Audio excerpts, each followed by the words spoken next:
Dear students, welcome to the video lecture of Mathematics Class 9 Chapter number 5 and chapter name is Linear Equation in One Variable। इसके हम part number 6 आज देख रहे हैं जिसमें कि हम एक्सरसाइज के कुछ क्वेश्चंस को सॉल्व करने वाले हैं। ठीक है, तो एक्सरसाइज हमारा है 5.2 जो कि पेज नंबर 111 में आपको मिल जाएंगे। क्वेश्चन नंबर 11 है, age of Rohit is 5 more than the twice of Pradeep's age. 6 years ago the age of Pradeep was 1/3 of Rohit's age। तो फाइंड देयर एजेस, दोनों के एजेस को हमको फाइंड आउट करना है। देखो कंडीशन क्या कर रहे हैं यहाँ पर, Rohit is 5 more than twice of Pradeep's age, मतलब 5 मोर ज़्यादा भी है किससे, प्रदीप के ट्वाइस के। ठीक है, प्रदीप की एज के ट्वाइस से 5 ज़्यादा है ये बोल रहा है। ठीक है, और 6 years ago क्या बोल रहे हैं, एज ऑफ प्रदीप क्या हो जाते हैं, 6 years ago क्या था, 1/3 ऑफ रोहित्स एज। ठीक है, एगो मतलब क्या बोल रहे हैं, पहले 6 years के पहले कितना था एज, 1/3 ऑफ रोहित्स एज था। ठीक है, अब देखते हैं प्रदीप का एज यहाँ से कम होगा क्योंकि 5 मोर देन है। ठीक है, रोहित का एज जो है, तो प्रदीप का एज हम x ले लेते हैं। लेट प्रदीप एज, जब present age of Pradeep is x years, तो according to the question Rohit age क्या हो जाएगा, twice of Pradeep age. Twice of Pradeep age यानी कि प्रदीप का एज कितना था x, तो ट्वाइस ऑफ प्रदीप एज कितना होगा 2x। 5 मोर देन यानी कि 5 को इसमें प्लस कर देंगे, 2x + 5, ये क्या हो गया आपका रोहित एज आ गया 2x + 5 years।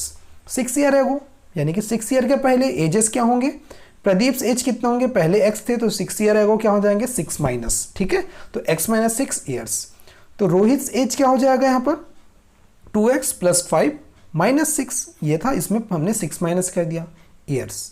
ठीक है, तो 2x माइनस ये यहाँ पर क्या हो जाएगा, दोनों माइनस हो जाएंगे तो कितना आएगा 1 आएगा, 6 - 5 1, ग्रेटर नंबर का साइन माइनस है इसलिए -1।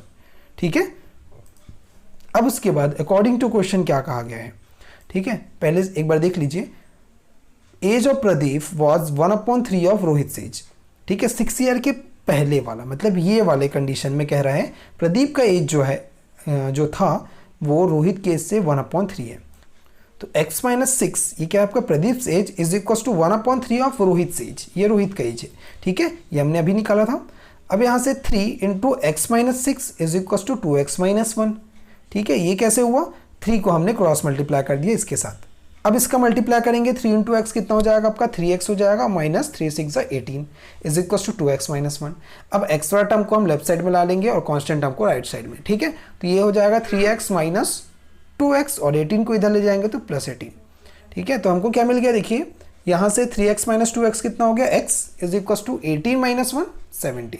तो प्रदीप एज कितना आ गया, यानी कि x की वैल्यू कितनी आ गई 17 years, और रोहित एज कितना था 2x + 5। तो putting the value of x in this.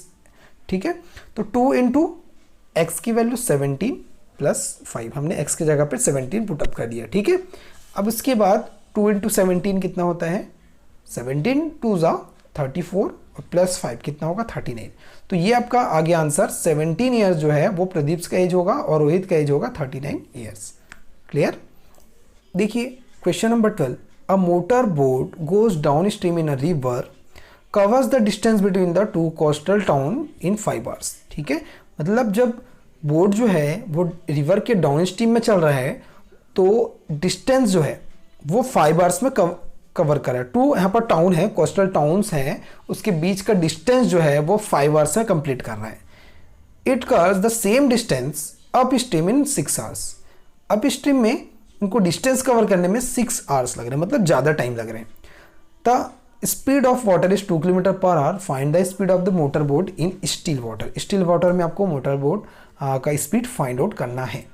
ठीक है, अब देखिए यहाँ पर एक वर्ड आया हुआ है, देखो motor boat goes down stream in a river. ठीक है, डाउन स्ट्रीम का मतलब है कि जिधर वाटर का फ्लो है उधर ही बोट का फ्लो होगा, मतलब जिधर वाटर का डायरेक्शन है उधरी साइड जब बोट जा रहा है, ठीक है, तब उसके बारे में बात कर रहे हैं।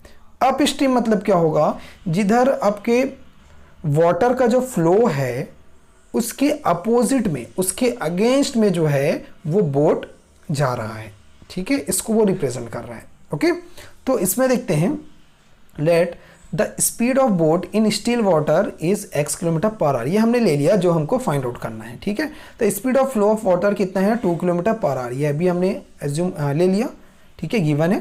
Then speed of boat with the flow of water, ठीक है, speed of boat with the flow of water, यानी कि देखिए अगर वाटर का फ्लो आपका, अगर एक डायरेक्शन में वाटर का फ्लो आपका ऐसा जा रहा है, ठीक है, और बोट भी उसी डायरेक्शन में अगर जा रहा है, ठीक है, और अगर हम देखें तो स्पीड ऑफ बोट कितना है, हमने x लिया है और वाटर का स्पीड कितना है 2 है, तो जब दोनों एक डायरेक्शन में जाएंगे तो दोनों का स्पीड ऐड हो जाएगा, ठीक है।